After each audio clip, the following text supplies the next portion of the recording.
ही परिवार के अंदर भी कितनी वैरायटी है। जैसे एक तरफ है कर्नाटक की तुगालू गोम्बे अट्टा। इसकी कठपुतलियां बड़ी और रंगीन होती हैं, जिससे एक बहुत वाइब्रेंट सीन बनता है। और दूसरी तरफ है ओडिशा की रावण छाया। ये साइज में छोटी और बिना रंग की होती हैं।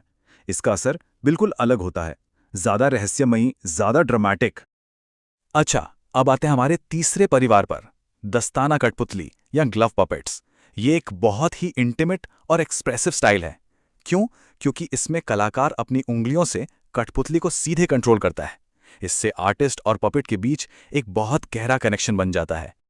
इसका एक बेहतरीन एग्जाम्पल है केरला की पावा कुथू। ये कला 18वीं सदी में डेवलप हुई और इस पर केरला के मशहूर क्लासिकल डांस कथकली का बहुत गहरा असर है। कठपुतली के कॉस्ट्यूम्स, उसके चेहरे के एक्सप्रेशन और हाथों के जेस्चर, सब में कथकली की झलक साफ साफ दिखती है। और अब हम पहुंच गए हैं अपने आखिरी यानी चौथे परिवार तक। यह है छड़ कठपुतली या रॉड पपेट्स। ये कठपुतलियां आमतौर पर बड़ी और काफी ड्रामेटिक होती हैं और ईस्टर्न इंडिया में बहुत पॉपुलर हैं। इन्हें नीचे से रॉड्स की मदद से कंट्रोल किया जाता है, जिससे इनके मूवमेंट्स काफी बड़े और स्वीपिंग होते हैं। अब इसमें देखिए बिहार की यमपुरी कठपुतलियों को। इनकी बनावट बहुत ही यूनिक है। इन्हें लकड़ी के एक ही सिंगल पीस से बनाया जाता है, कोई जॉइंट्स नहीं होते। इससे इनमें खास तरह की सिंप्लिसिटी आ जाती है। और इसके ठीक उलट बंगाल के पुतुल नाच को देखिए। ये 4-4 फीट तक ऊंची हो सकती हैं और इनमें आमतौर पर 3 जॉइंट्स होते हैं, एक गर्दन में और 2 कंधों पर। इन्हीं जोड़ों की वजह से इनके मूवमेंट्स में एक खास लय और रिदम होती है। तो हमने इस कला की रिचनेस और डाइवर्सिटी को देखा, कितना कुछ है इसमें। लेकिन एक सवाल मन में उठता है, आज के इस मॉडर्न जमाने में इस प्राचीन विरासत का क्या होगा? इसका भविष्य क्या है?